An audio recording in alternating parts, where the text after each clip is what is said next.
On the GTP side of the championship, Snyder is in the best form he's ever been. But with so much of the season left to go, he can't afford to trip up.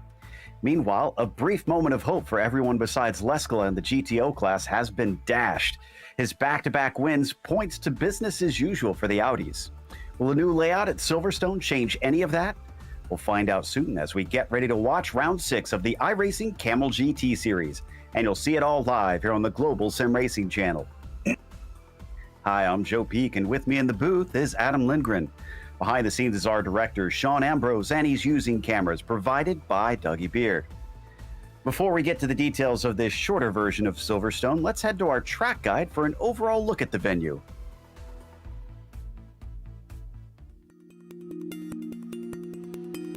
Welcome to Silverstone. Most famously known for being the first circuit to host a round of Formula One, this place has since become synonymous with British motorsports. Hosting everything from sports cars to touring cars to open wheels and even motorcycles, it's a track that fits a wide variety of vehicles. With 3 different layouts to choose from, you've got a little something for any level of racing. The longest of those layouts boasts 18 turns along 3.19 miles.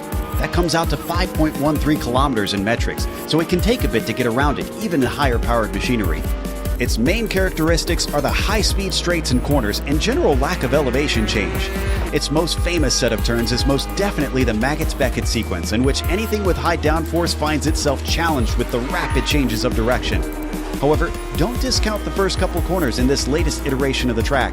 Abbey and Farm often require a greatly balanced car and some serious bravery if you're side by side. Corners such as Village, Brooklyn, Stowe, and Vale see the majority of overtaking action, but in cars with less horsepower, expect the draft to offer other opportunities.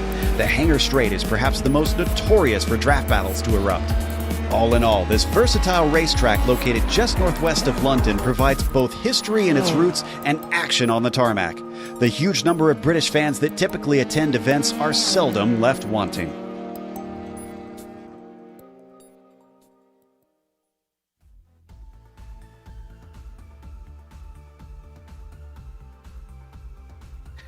Adam, it is a classic venue and a popular one based on what we've seen racing here with Formula One, but we're not racing that GP circuit. No, we're not. Today's circuit layout is quite different to what most people think of when they think of Silverstone. The international layout is a 2.25 mile or 3.62 kilometer 9-turn version of Silverstone that shortcuts from the entrance of the loop to Chapel Corner, cutting the length of the course in half and keeping us from visiting the old pit lane. This layout will actually favor the Audis quite a bit more than the Nissans, as it puts a heavy emphasis on medium to low speed excellence versus the high speed prowess that we're used to around here. The Audis won't be without trouble though, as Abbey and Stowe are still present due to, and they will also induce their famous and infamous understeer. The Nissans will struggle with this layout as it is likely their least favorite half of the track. The high curbs at Village and Club will be hard to miss, and rejoining the traditional course at Chapel leaves a huge curve in the middle of the road, which will unsettle the car and make power application down the only real passing straight very difficult. Multi-class should be fairly straightforward here, but the Nissans need to be careful of Audis missing their apexes around the long corners and going wider than they may like at the loop cut through, possibly causing some accidents.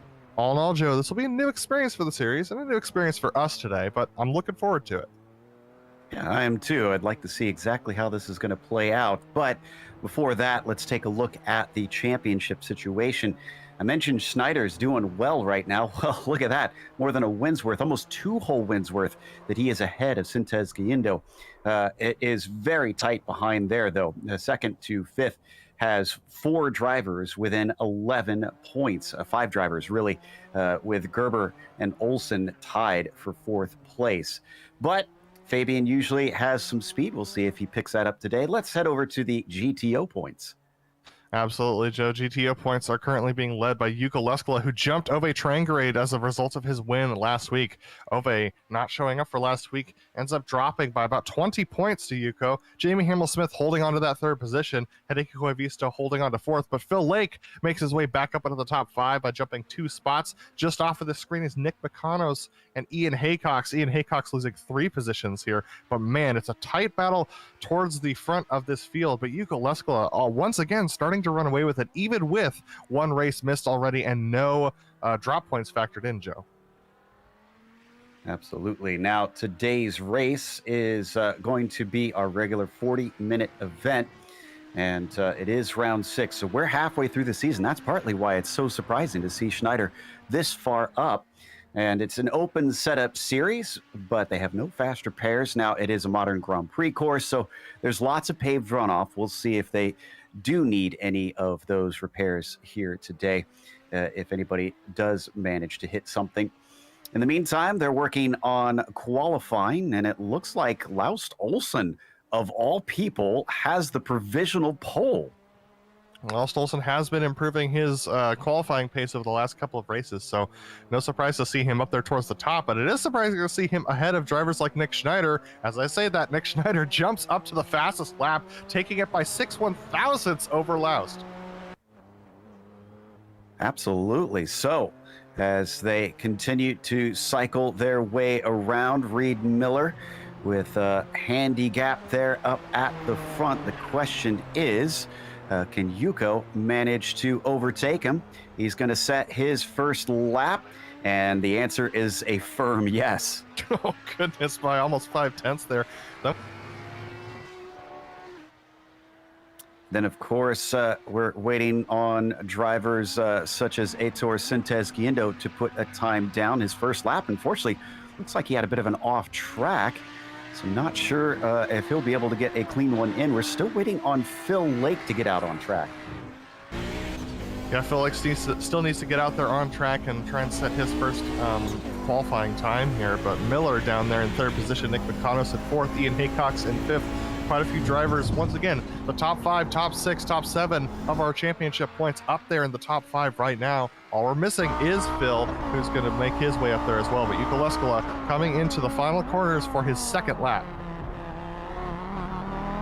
And as we watch the likes of Leskala come around through club, the timing line comes very quickly. His second lap going to be a 1:03.4.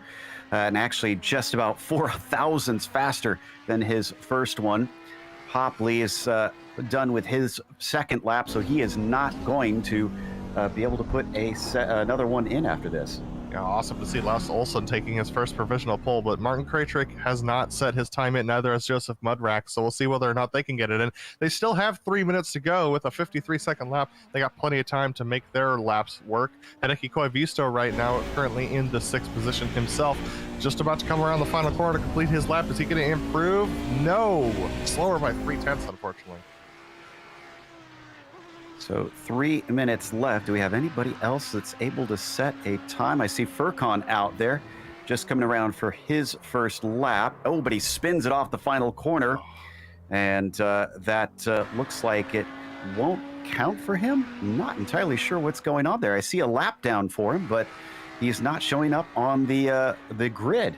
Well, here's Phil Lake trying to set his first lap as he comes around here.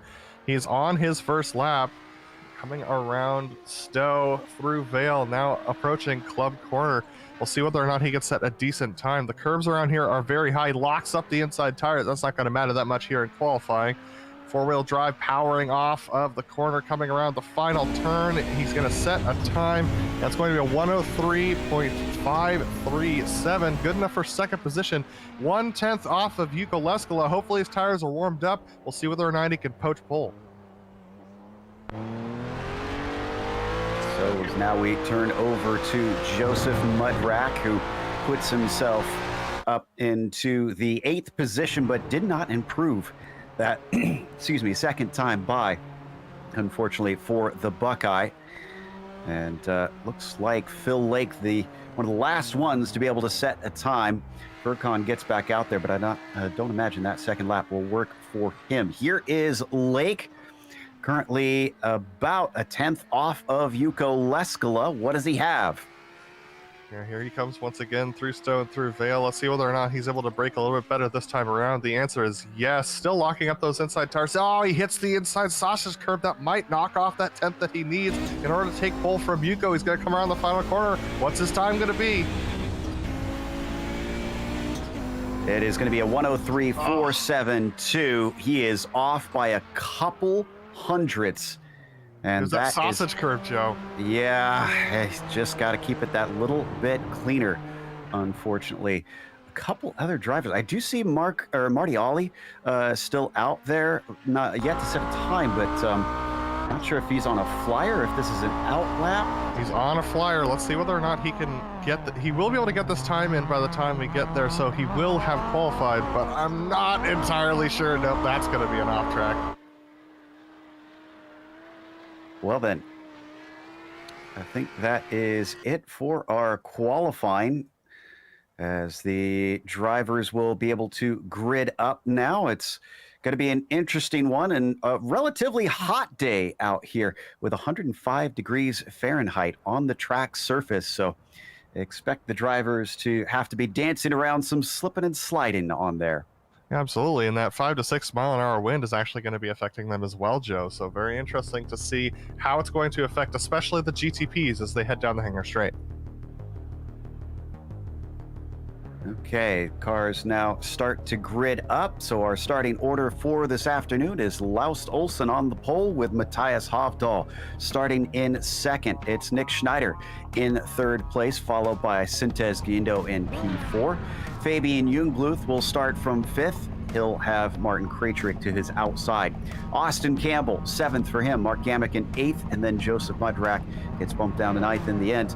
Daniel Curry and Oliver Reed, the last two to be able to set times, as Denny and Furkan will start from the back of the prototypes. Yuka Leskola is going to start off on pole, just 0.3 over Phil Lake, or actually 0.03 over Phil Lake. Andrew Hopley is going to start on third, with Reed Miller starting off fourth. Nick Bakanos in fifth position today. Ian Haycock starting off further back than he usually does in sixth, ahead of Hideki Koivisto, who's had a consistent season. Jamie Himmel-Smith second in the points, now sitting in the eighth position. Brian Shanahan's going to start off ninth, with Devin Donahue starting off in the 10th position. Mika Tupola in 12th. Then Mark Olay is going to start off in the 12th position. Marty Ollie is going to be our last one, possibly Marty Olay. They might be related, not sure. We'll find out. But that'll be our 13 Audis and our 26 cars for this field. Well, could we get another surprise winner? We already had Fabian Jungbluth back at Brands Hatch, managed to sneak a win in. Could we see Laust Olsen take his first career victory on the broadcast races here in the Kamel GT series? I think just a couple more that need to work their way out onto the grid, and then we are good to go for 40 minutes of racing around a smaller version of Silverstone. Here we go. Pace car leading them off. It is a short lap. They come around Stowe, and then the pace car pretty much immediately ducks into the pit entry. Who will be able to handle that awkward start there through the Vale chicane? Certainly going to have all of our GTOs work their way through there once under green, but only part of these prototypes, as they're still waiting before they're given the go-ahead. Olsen has control, though, from here. Looking for the green flag as he comes out of the final corner. And he's given it quite a while. Now he is on it. Green flag is out. Olsen takes off. Schneider, though, is already under threat from Hovdahl around the outside, coming up to Abbey, getting single file quite quickly through there. Not many drivers fighting side by side as they come down to farm. Let's go to the GTOs. Phil Lake got a horrible jump as he actually got a little bit loose going through the final corner, so that puts Andrew Hopley up into the second position. Yuka Leskola with a good launch himself. Phil Lake's going to try and challenge once again as they head towards Village here. Going to be very tight as they go through there and then head to the loop for the first time. Andrew Hopley still retaining that second position, very close between himself and Phil Lake. Phil Lake jumps up ahead. Nicely done. So Phil Lake holding on to that second position as Laust Olsen still leading up at the front. Oh, and Reed Miller with a very good run here coming up to Stowe, down to the inside. And it looks like Hopley can't do much to defend. In fact, he's way wide. Oh, and Mukanos with a mistake. He goes wide as well. This allows Ian Haycox to get himself into the fifth position. And looks like Joseph Mudrak and Oliver Reed actually started from pit lane, so they're trying to cut their way through this field. You'll see them show up a little bit here, but very interesting start for those two GTPs. But right now, Yuka Leskola with a second, 1.2 second lead over Phil Lake. Reed Miller tucked in behind him. Hopley losing ground. Let's take a look at our leader. It is already a gap of about 0.7 of a second here back to Nick Schneider. Three-time winner so far this season. Still being hounded by Hovdal behind him in that second position. Coming through to complete lap 2 into Vale. So far, so good for Laust Olsen, chasing a maiden victory.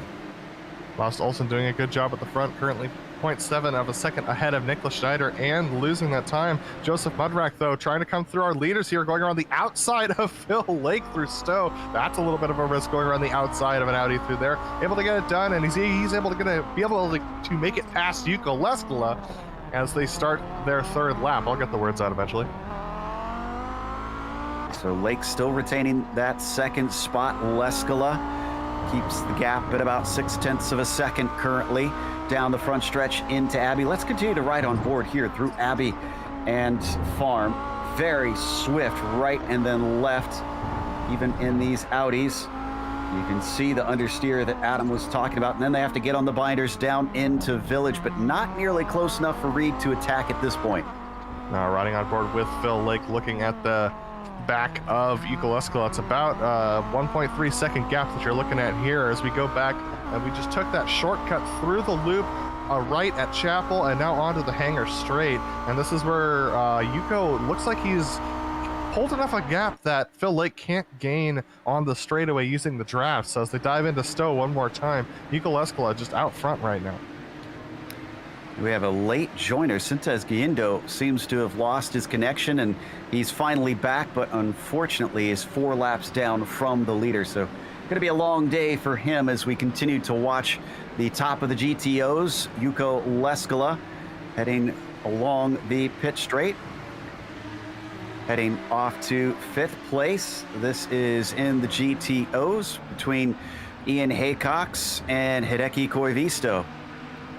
Yeah, and there you see Oliver Reed cutting his way through, but look at this. Ian Haycox trying to hold on. This is Hideki Koivisto and Nick McConos actually battling for 6th position that we're looking at. Looking off the back of Hideki Koivisto towards Nick McConos, who's trying to hang on with this. Interestingly, up at the front of the GTPs, Matthias Hovdal sets the fastest lap.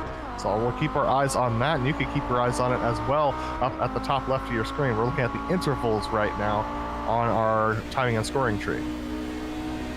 Ooh, very good run there from Koivisto. Ian Haycox under threat coming into Stowe. Side by side around the outside. Good defense from Ian, managing to keep the nose ahead as they now plunge towards Vale.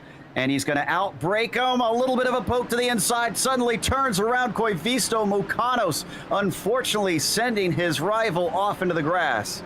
Yeah, that was a little bit of a overambitious move, I feel like, from Nick McConos, just sticking his nose in there. Unfortunately, he was locked up on the binders, couldn't do much about it. So we're taking a look at this replay. I just don't think Nick could slow down anymore and ends up sticking his nose in there, and that sends Hideki Koivisto around, sending him to last place. The leaders of the GTPs are starting to cut through the GTOs, Joe, and they're just passing this battle we're talking about, Laust Olsen and Niklas Schneider. Yeah, there you can see them going through, and Schneider's made good use of that traffic. He has caught up a bunch to Laust Olsen. It's down to 0.4 of a second, and Hovdal seems to be losing ground as well. We can't really see much of him in the background of this gearbox shot from Laust Olsen. Past Ian Haycox, Schneider manages to slide through, not being held up by the traffic. Still a lot of racing left to go. Opportunities will come.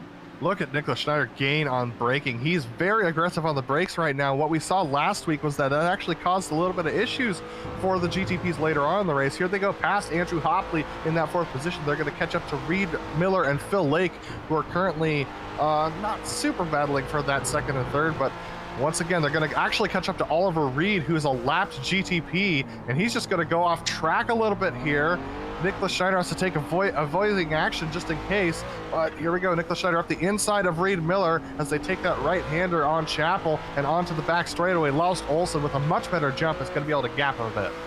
Traffic playing better into the hands of Olsen that time through.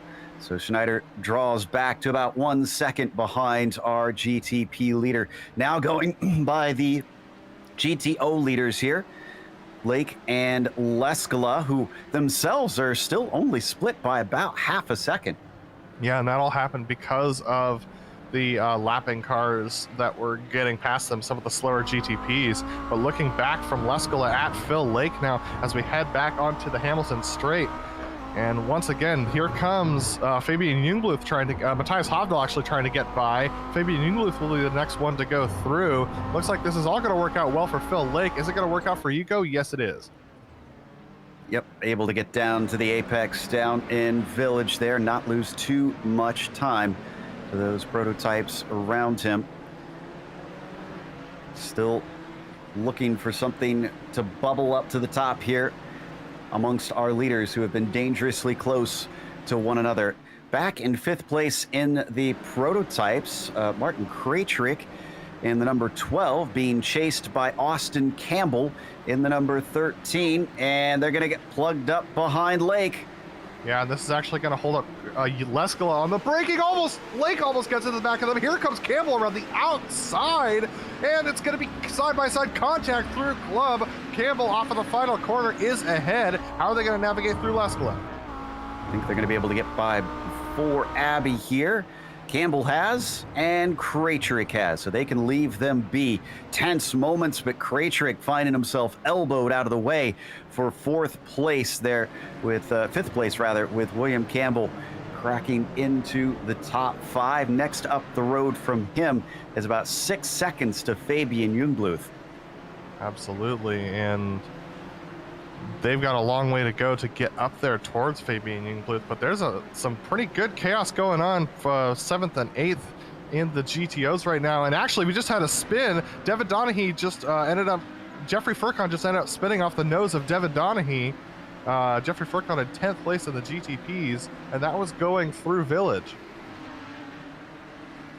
Yeah, that was a bit of an awkward situation because it also involved Marty Ollie, who's going to be to the outside. You'll see it here. That's Donaghy in the blue machine, Ollie in the red and white. That's Joseph Mudrack going through the middle of them. Wow. Now as they come up to, now they're going through Abbey Farm Curve, now up to Village. This is where Devin Donaghy thinks he's got the swap over done, comes back and actually just ends up tipping him off his nose, Furcon. So unfortunately, a little bit of miscommunication as drivers work their way around this relatively short, just over 2-mile circuit. We take a look at Donaghy now. He has fallen down to 11th place, unfortunately, from that. Yeah, still battling with Mark Olay right now as they're headed into Village once again. And this is where he seems to improve. Oh, there's a GTP off track there. It's actually going to hold up Mark a little bit as they head towards the loop, cut through.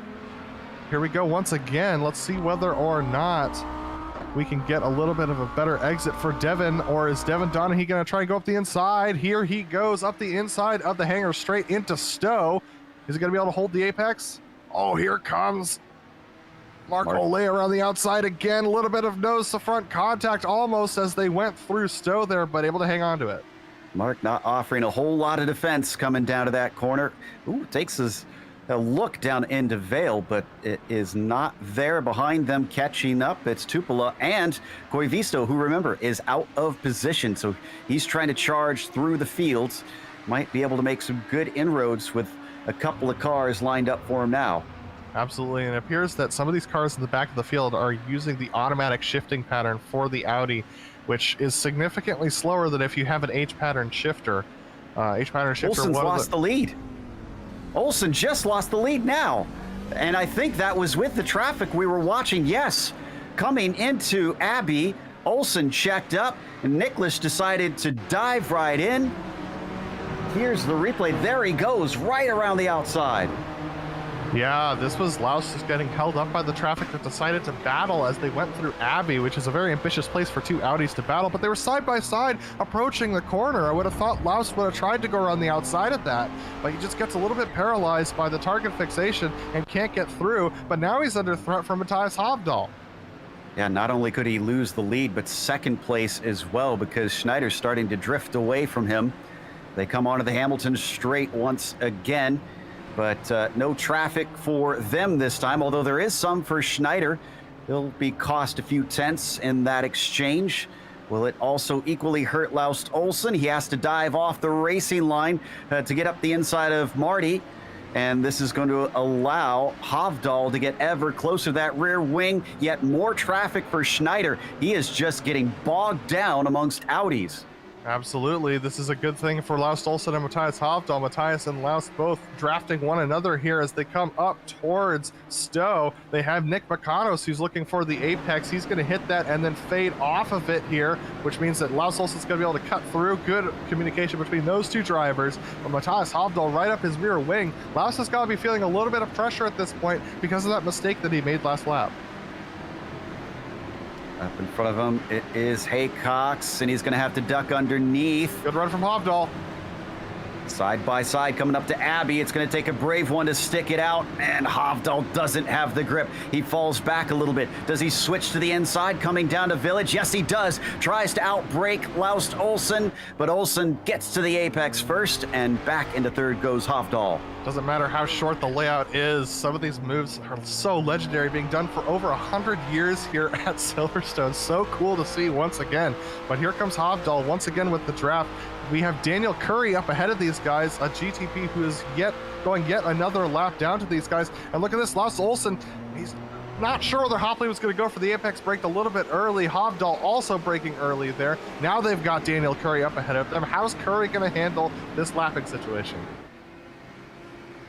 And a car behind them going off. That was just Hopley going a little wide through Vale as coming up behind Curry. Yeah, he gets checked up, but it also causes Hovdal to get out of the throttle, and he will stay behind. So now they've got Jeffrey Furcon and Reed Miller going past Reed Miller now as they hit the entrance to Village. Now going through that corner, here's Jeffrey Furcon. Furcon, another lap GTP that they're going to have to navigate as we ride on board with Matthias Hovdal, looking up at Laust Olsen and Jeffrey Furcon up ahead. Laust with a much better exit off of Chapel onto the hangar straight. Let's see whether or not Hovdal can gain in the draft, as Laust has pulled out of the draft to try and get up the inside of Furcon into Stowe. Furcon's going to be able to brake and let these two by, but man, the pressure's still on. And it looks like Cratrix had a problem. He's in the pits. Yeah, I went back to check and I couldn't find anything, at least anything significant. He may have had a little ghost contact at one point with one of the GTOs, but it was only the lightest of touches. Looking down at Leskala, it's still Phil Lake keeping him honest.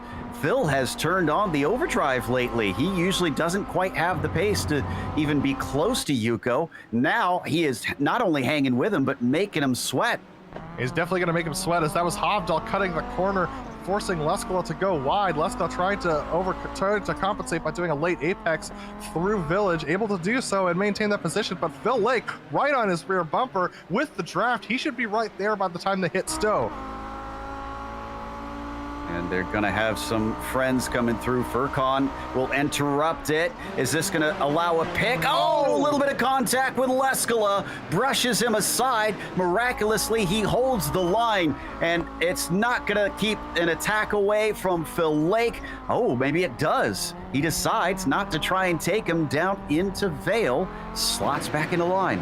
That was the move I expected Phil to take, but he decided better of it. I think the fact that Yuko did not defend actually made Phil Lake second guess that move because of how confident Yuko seems to be around here. But look at this, Yuko Leskala a little bit slower through the corner because that was Fabian Jungluth. Here comes Daniel Curry, P10 in the GTPs. Another lap GTP that they're trying to navigate here. Phil Lake locking up that right front tire as they head into Village. He's really pushing to try and put the pressure on Yuko. Not missing anything in the GTPs. Olsen and Hovdal have spread apart, and Olsen and Schneider are way far away from one another. Here we go again, and once again with one of our GTPs involved. This time it's Curry. Curry looking around the outside, and he is going to be clear of them. Still compromises the line slightly for Yuko, and yet more traffic in the form of Campbell and Sintez Guindo. They're going to take the inside away down into Vale, forcing Leskala and Lake offline. Yeah, Campbell just not quite strong enough on the brakes there, forcing Lake and Leskala offline. Lake's actually going to lose out here because as they go through the final corner onto the Hamilton straight, he's going to lose the apex, and here comes Aitor Sintez Guindo, who's trying to recover like you said, and he's going to cut through here. All this traffic is just causing chaos for these leaders.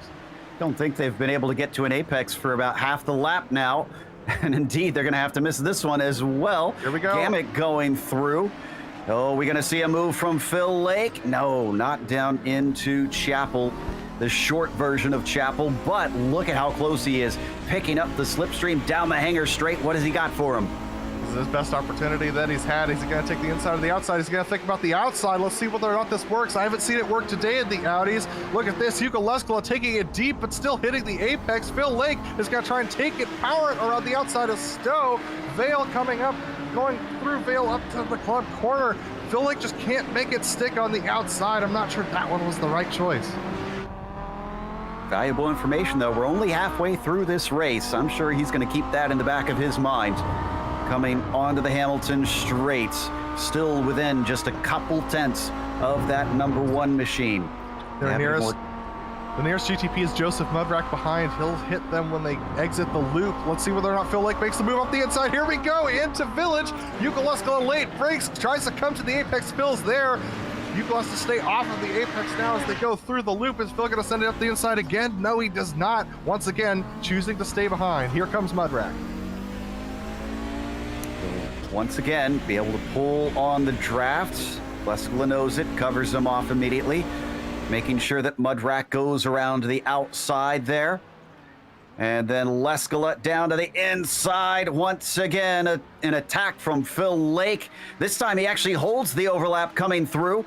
If he outbreaks him down into the Vale chicane, he could have this done. He holds station, but it switches back to the right side. Could we see an over-under maybe? Lake trying to cut underneath him with a better exit, and he almost has it, but he gets pinched down. The battle continues down the Hamilton straight. Momentum is better for Leskola. Does he chop him off into Abbey? Yes, he does. He is through. Wow, what a great battle that we're getting from our two leaders in the GTOs. Such a tight battle. Phil Lake and Yuka Leskola giving each other just enough space to not make contact as they go around here at Silverstone. Fantastic battles here as they go through the loop once again to Chapel. Yuka Leskola and Phil Lake. Let's see whether or not Phil has another opportunity. What will he do differently this time? Will he do something differently? Will he make another attempt, or is he going to wait till something later maybe? He's going to go to the inside. No defense from Leskola, which is interesting. Maybe he sees what's been happening with Lake managing to get to his inside into the chicane. Now he's going to be forced to go the long way around. Under braking, a little bit stronger for Yuko. Maybe another over-under attempt as Lake could get a better exit. Both of them drifting out of that last corner onto the main straight, and it's not enough for the blue car. Phil just cannot do it. He can't stick it up the inside. Yuka Leskola's putting pressure on him in all the right places, forcing him to lift and brake more than he wants to. But here comes Phil with a decent run through farm, now into Village. I think Phil's going to have to rethink how to get around Yuko or try and wait until we get more traffic again. Yeah, he needs a little bit of help from what we're seeing. This is proving a very difficult track to make passes in, for the Audi at least. He's a lot closer this time. Is the slipstream enough that he can be fully passed and actually shut the door on his rival? He gets about a nose ahead, tries to break deeper, but no, he's got that car to the inside. He cannot take the apex away. He'll have that inside once again as they bang wheels coming down towards the chicane. He breaks a little bit earlier, still keeps a tiny bit of an overlap, forcing the red number one to go wide, tries to cut underneath him to see if he can get through. Is he going to have to shove him off course? No, not the way that Lake's going to want to race. He gives way. Man, I think Phil's going to have to move Yuko. Yuko's defense is very stout around here at Silverstone. Such a good battle we're seeing right now. These are the two fastest drivers of the Audi GTOs on the service who race in this league. Oh, Yuko blows it. He gets tucked up behind Nicholas Schneider, our leader in the GTPs, and misses his braking point, giving the lead to Phil Lake. And I don't think Schneider did anything wrong there. In fact, he was easily past him. Yeah, Yuko just got unsighted, Joe. He just missed it. He missed his visual entry. He didn't adjust it because he didn't expect Nicholas to be there. Didn't adjust his visual braking point and missed it. Lake gets himself a nice buffer on top of it from that error by the number one. Can Yuko now run him down? It's certainly going to be a bit of an ask here with 18 minutes left to go. Second place in the GTP class has not gone away. It's come back together. Hovdal is within about 0.3 of a second, and they're dealing with some traffic. Well, that is Leskala right there that they're going past. Slow exit for Olsen. Not enough of an opportunity for Hovdal. What about as they come by Lake? Absolutely, they go by Lake, and once again, Hovdal and Olsen having to miss their apexes there. Lake's gonna have a pretty good exit here, but look at that, Hovdal with a much better exit as they go through the loop into Chapel. Once again, Hovdal late apexing it again to try and get a run down the back straightaway. But Joe, these two guys have been battling ever since we saw Yuko and Phil battle, but we want to watch those two do it. But Hovdal with an opportunity, he's gonna look up the inside of Stowe.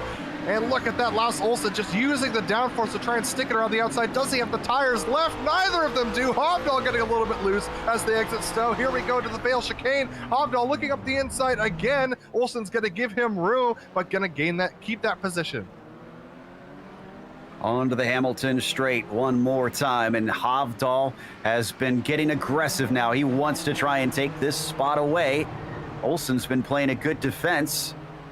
As they come up to Village. Oh, he's way too far ahead of him now as we ride on board.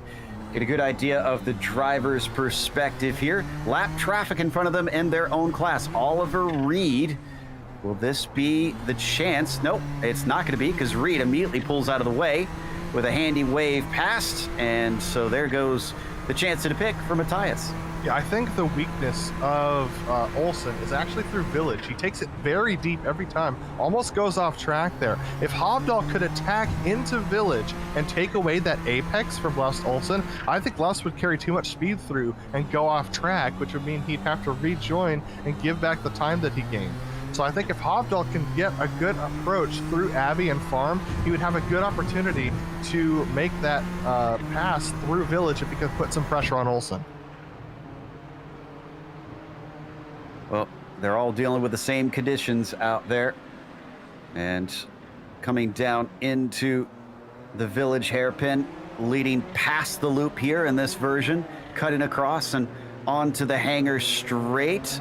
Decent exit by Laus Olsen once again, making sure that Hovdal stays at arm's length. 16 minutes left to go on the clock, and this is our closest battle on the track. These two now into Stowe. Up ahead of them, they've got a train of Audis coming up. Tupola, Ole, Koivisto. I wonder if Hovdal's already trying to run through the gears in his head and figure out where's a good spot to use this. I think Hovdal's run out of rear tires, Joe. He just slid the tires going through Club and could not get the thing to power down. You can see him sliding around right now. He is really, really loose as Olsen is starting to run away. I think Hovdal's burnt off those rear tires, Joe. There he goes again, sliding through the corner. Oof. Just not there for Matthias Hovdal. Yeah, you seem to be right. This heat has cooked the tires of the number 2. About his only saving grace is the traffic keeping Olsen close. He still holds on to the slipstream down the hangar straight. Not going to get a chance to attack up there into Stowe. And in front of them, Devin Donaghy is the next up the road, but it's a single car. Should be a lot easier task. Yeah, he's relying, Hovdal's relying so much on the rear tires to get his grip in the high-speed scenarios, and Laus Olsen is using a lot more downforce around the rest of the car. So it looks like Hovdal has some pretty decent rear wing in this thing, and that's putting a lot of pressure on those rear tires to power him through. As they go through Abbey, he almost misses the turn. So through Farm, up to Village. Oh, Laus Olsen getting held up by Donaghy here. Can Hovdal do something about this when they get to the hangar straight? Needs a good exit here. Trying to square it off. Both of them attempting to do so, using as much of the runoff as he can.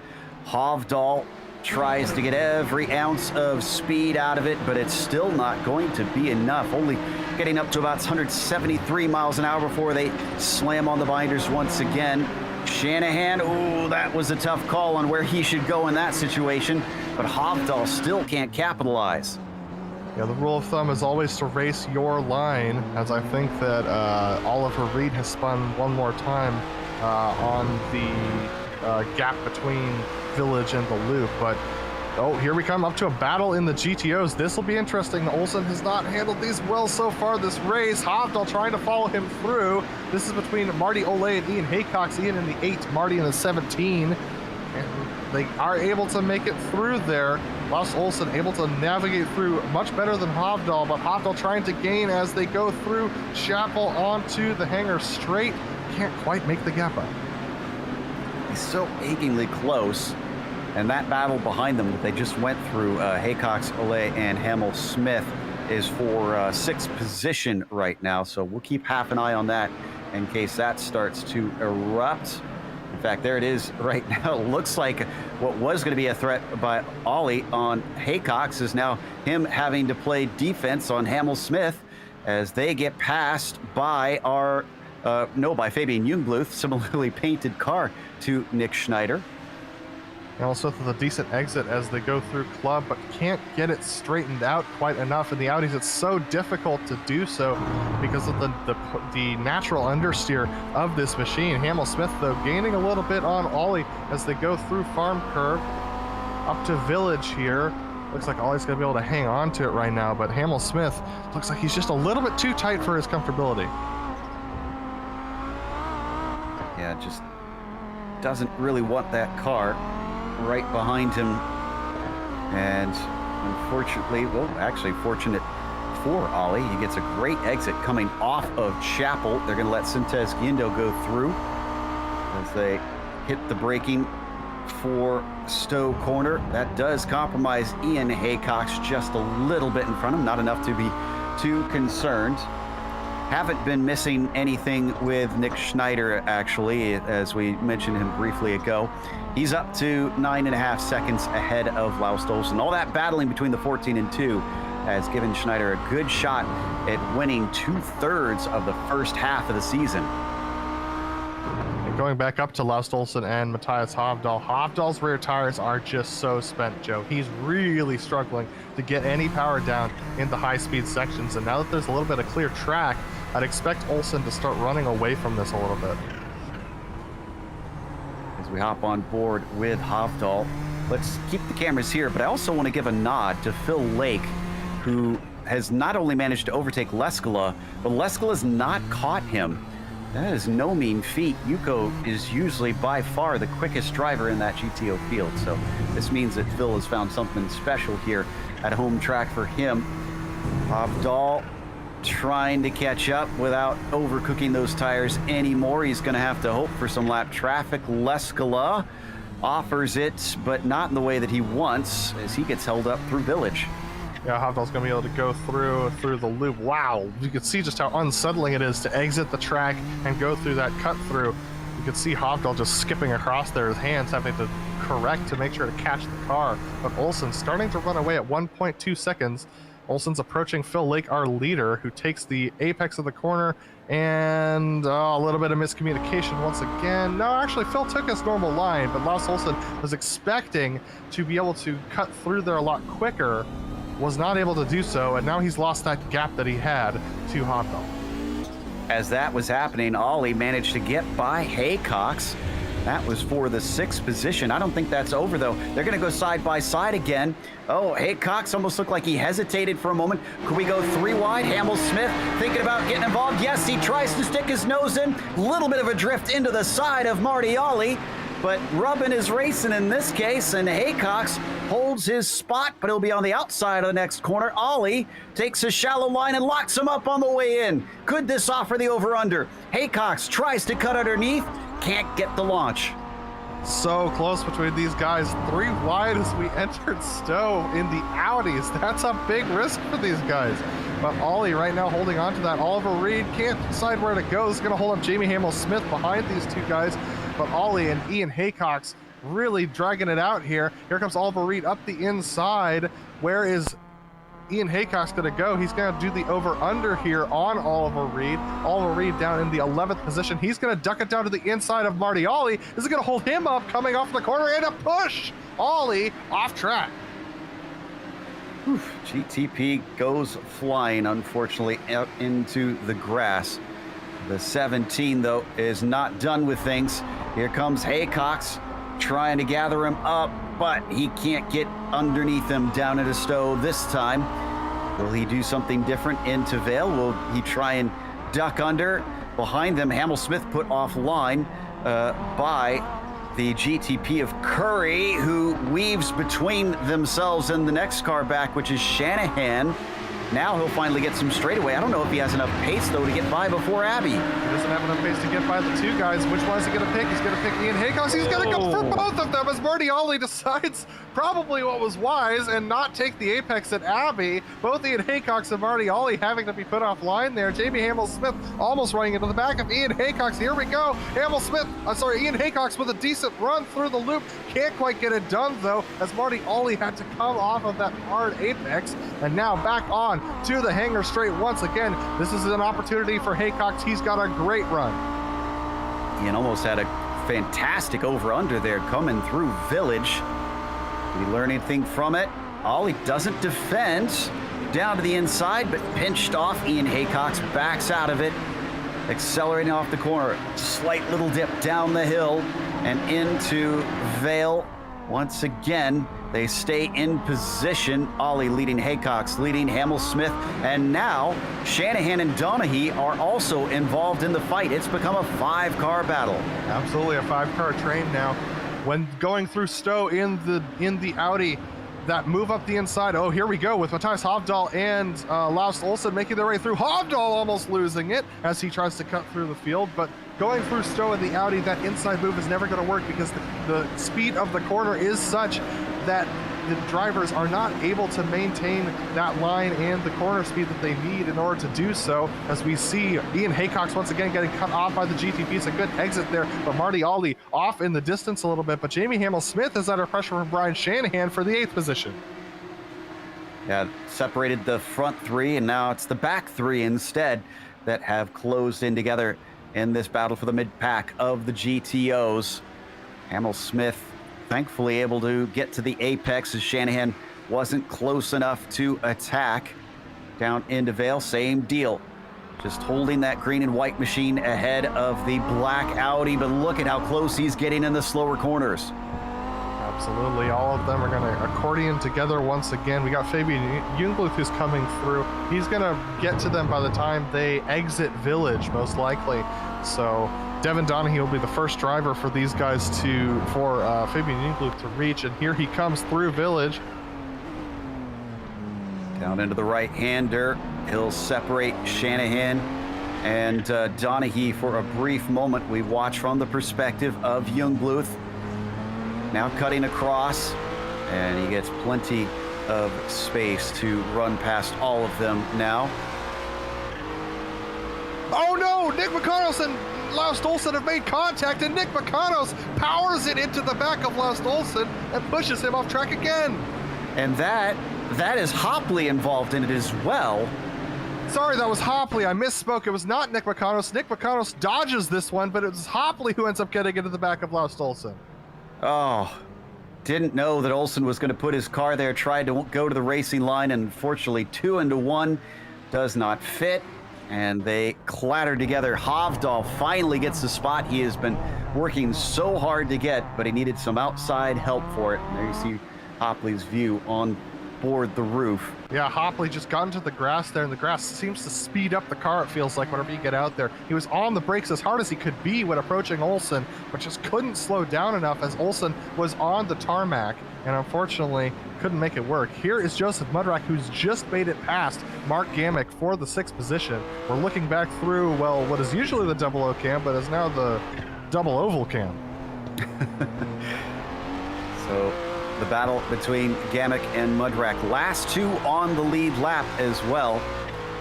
Gamick having recently taken this spot from Joseph. Excuse me, Joseph having recently taken the spot from Gamick, I should say. As they hit the last chicane. Not too many laps left in this race. If he wants to try and get it back, Gamick's going to have to up his pace. 4 minutes left to go, and we're running roughly 1 minute lap times here.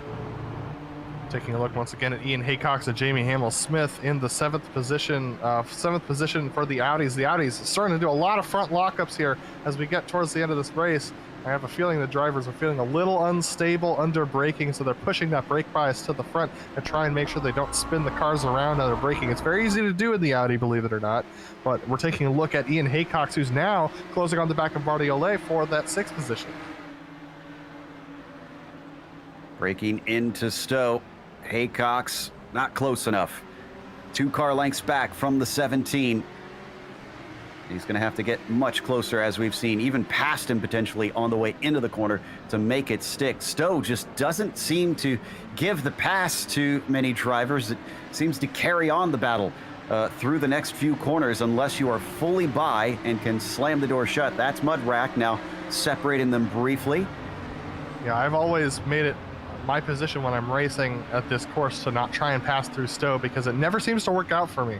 Contact there between Marty Ole and Mark Gamick as Gamick was going through. Marty Ole trying to make that work. And we've had a spin from Jeffrey Furcon. That's going to hold up all of these guys as they make evasive action. And that was actually with Andrew Hopley again. Hopley has made contact with another GTP, and now he's under serious threat from Marty Ole. A lot of time lost for this number 11. He was much higher up, just outside of the podium positions, and could find himself even outside of the top 5 in just a moment. Ollie looking underneath. I wonder if the pace is gone. Has there been damage done to that number 11 machine? He tries to play defense, but even under brakes, Ollie starts to close in. Can't quite get by. It's starting to check him up behind Marty too. They got to make this work because there's only 2 minutes left in this race. That's 2 laps for these guys. They've got to get this done if they want to get into that top 5 position. It's really open for anyone all the way down to Devin Donaghy in 9th. For some reason, we've also had Austin Campbell come into pit lane. I heard him on the radio. Schneider's coming through, Joe. This is our leader in the GTPs. He's got a pretty big gap. It's 14 seconds right now. He can play patient. He can wait until right here where he's going to have much more speed down the straightaway. Easily gets by Hamill-Smith. Can he get out of the way of these other battles in time? 1 more, 2 more, all 3. And he is past. Big look to the inside from Haycox. I don't know why he was so shallow down into there, but he didn't lose too much time. All 4 in a line trying to decide the 5th position with 2 laps to go here. And this is Jeffrey Furcon who's back there, as well as Ryan Denny in the 9th position. They're actually battling for position in the GTP, so they're not going to want to get held up either. This is a big cluster of cars that could absolutely cause chaos if we're not careful. Here comes Ryan Denny through on Jeffrey Furcon as they go into the corner and make contact. Ryan Denny off track. Ooh, that was a bit clumsy. Unfortunately, the 21 thankfully doesn't hit anything else in the process. Furcon still looks like he's in a hurry to get through these GTOs. He doesn't have anybody to battle with now. I better play patient so he doesn't ruin this battle. Absolutely, he does need to play patient as they get back onto the hangar straight. As they exit the hangar straight, we're going to have to get over to Nicholas Schneider because he's about to take the checkered flag here. But once again, nothing happening in that Audi GTO battle really, except for Ian Haycox and Jamie Hamill-Smith. But here's Nicholas Schneider coming around the corner. A solid race from him, taking advantage of Lars Olsen's misfortune. He takes the win here at Silverstone International. I don't think so. We're not getting the checkered flag yet, and it was more than a minute left when he crossed last time. Yeah, there it goes now. Now we are on the final lap. So Nick Schneider will have 1 more around to go. Lake, the other leader, has a gap of about 5 seconds back to Leskala. Not anywhere close enough to try and challenge him unless something drastic happens to in and around the lake. We're looking at Haycox, still trying to see if he can peel this away from Hopley. Very close here between all of these guys. There's Jeffrey Furcon off track. Once again, he's going to take away the apex from Ian Haycox. Good opportunity for Jamie Hamill-Smith to make a good exit here. Marty Ole tucked in behind them. Look at this. Ian Haycox going over to the inside. But we got to duck away. We got to duck away because Schneider is taking the win this time by as the checkered flag waves for the 4th win of the season for the number 4. down in that battle with Kamel Smith and Marty Ollie. Kamel Smith is to the inside. This is going to be for the 7th spot.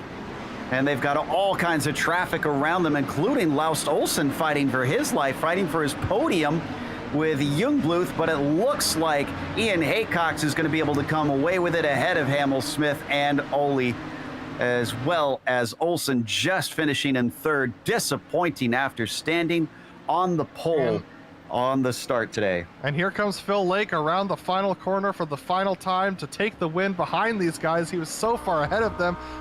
Phil Lake taking the win by almost 5 seconds over Yuko Leskala, commanding victory today. That one sent a message for sure. Not going to let Yuko have it all his own way this season. As we head to a quick break, we'll come back with the official results as well as driver interviews, so stick around.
Welcome back to Silverstone. A different layout gave us a very different race as well, including Nick Schneider taking his 4th win out of 6 races, beating our pole sitter, managing to overtake him with that traffic and then running away.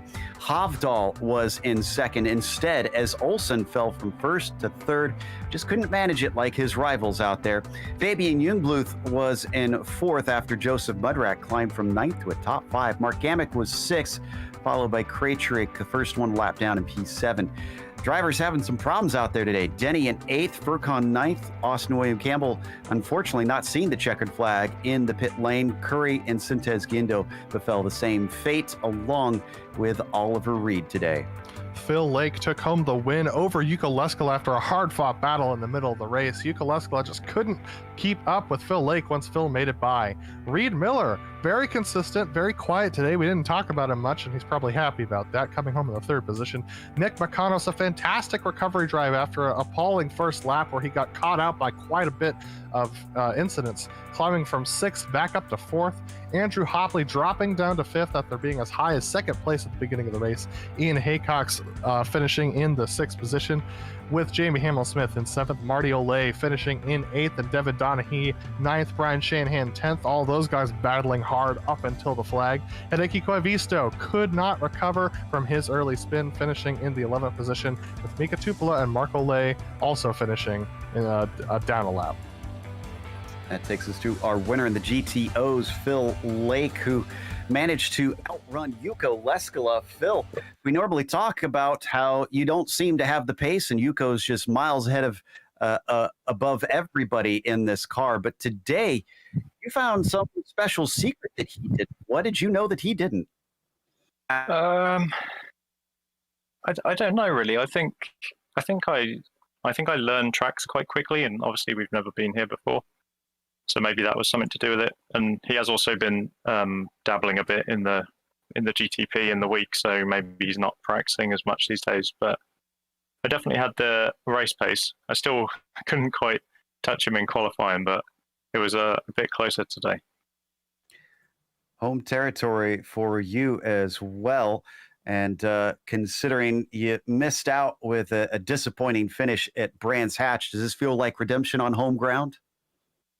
Yeah, I think I was kind of feeling a bit like the championship was already sort of slipping away, and so this kind of puts me back in the picture a little bit.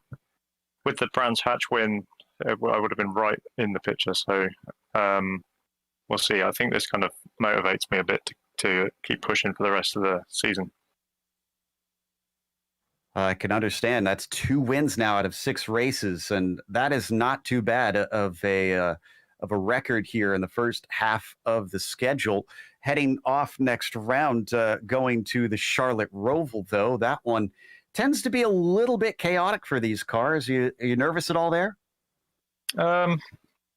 Yeah, I like the newer version, the 2018 version with the walls. It feels a little bit more like a street circuit, which is fun. The only thing is obviously sometimes incidents cars can bounce off walls and end up in the middle of the track, and so it can be a risky place. You can get caught up in stuff, but hopefully it'll be a clean race. Let's hope for that as well. Congratulations. Anybody you want to give a shout out to? Yeah, it's my mum's birthday on Tuesday, so happy birthday, Mum. And all the Dirty Talk guys, as usual, and you guys, of course. Early birthday gift from Phil for his mother here today with a victory, as we now head over to Matthias Havdal, and Adam has caught up with our second place finisher. Yeah, Matthias, a really tight battle between yourself and Laust Olsen. Talk to me about you and him battling for pretty much a good 25 minutes around here. Yeah, it was a really good battle. I think I just got a little bit carried away early out in the race, and I pushed my tires too hard because I was really starting to struggle for the grip as the race went on. Absolutely. We saw you sliding those rear tires quite a bit. Do you think it was the hot track temperature, or do you think it was just that you were being a little overeager at the beginning? Yeah, I definitely think the track temperature played a part, and I think the track state was a pretty high usage as well, and that makes it slick nowadays. But yeah, it was that was definitely a key part of it too, I think. So yeah, I just got a bit carried away, I guess. Absolutely, but you were able to get past Laust Olsen. How is it being tucked behind that large rear wing of another GTP when you're diving through traffic like you were? Yeah, it's difficult. Sometimes you have to duck out of the draft to actually see what's coming up. So yeah, it's definitely a challenge. Absolutely, Matthias. And next week we head to the Charlotte Roval, which is quite different from a place like Silverstone, especially with the high curbs that are built for NASCAR machines. What are your thoughts going in there with a low side-skirted high wing machine like the GTP? Yeah, I mean, it's a very rough track for the car, but yeah, I've never tried that combination, so it might be all right. I think some of the sections will be difficult though with the traffic, so that's maybe my main concern, I guess. Absolutely, Matthias. Well, congratulations on that second place finish. And is there anyone you want to thank before we let you go? Yeah, I want to thank Laust for a good race and a good battle. Absolutely. That was Matthias Havdal, our second place finisher in the GTPs. And Laust Olsen has come to talk to Joe Peak for finishing third. Yes, it started on the pole, though, Laust, and you were fighting with Nick for the first part of the race. Traffic gave it away. After that, did you think that you could come back and fight him, or did you expect to fall and wind up in third as you did? I didn't think I could fight Nick. He's normally faster than me and was also a little faster today, and especially in traffic, he's a lot faster. I'm a good qualifier, but I struggle a lot with race pace and especially in traffic. So something to work on. Is there something in the water this season? We've now seen Nick Schneider take the point and lead the championship. We've had surprise wins from Jungbluth, a surprise pole for you. What do you think is tossing things up in the air the way it has so far? I'm not sure. Some of the faster people from previous seasons are not showing up this season, and then I've been lucky with a couple of good tracks for me, Sandford, and this track seems to suit me well. So could be the tracks also that mix things up a little. Yeah, I kind of wonder if that is a piece of it here. Well, this was still an impressive podium for you. How do you feel about this season so far? Pretty pleased with your performances? Or do you think there's more on the table? Sandford and this race went really good, and I'm pleased with those. But otherwise, it's been quite a tough season, and I've made some pretty bad mistakes in some of the races. So I have a lot to work on and need to cut down on the big mistakes. They're quite costly and also affecting other people. So yeah, sorry to them for that. Well, for what it's worth, from a personal note, I am impressed with the way you have advanced. But that was Laust Olsen, who finished third today after snagging a pole position, which is going to close us out. So we are going to thank the Kamel GT series for bringing us back for another season of coverage here on the Global Sim Racing channel. And also give a thank you to the companies that provide the software and hardware for our broadcast listed here on your screen. Additional thanks to June Lalonde, who provides our wonderful music. Check out our Bandcamp for more of her awesome work. And thanks to the team today, Adam, Sean, and Dougie. You can find more info about GSRC at globalsimracingchannel.com or through our social media.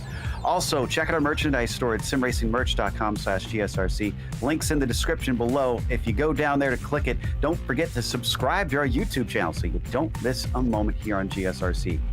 Next race is the Charlotte Roval, Saturday, July 31st at 1 p.m. Eastern. We also have upcoming races for other series listed on the screen, so check those out and mark them down on your calendar, including up next, we're going to stay here in England. The Formula V Weekend Warriors will be at Brands Hatch at 4 p.m. Eastern. Until next time, race clean, race hard. We'll see you on the track.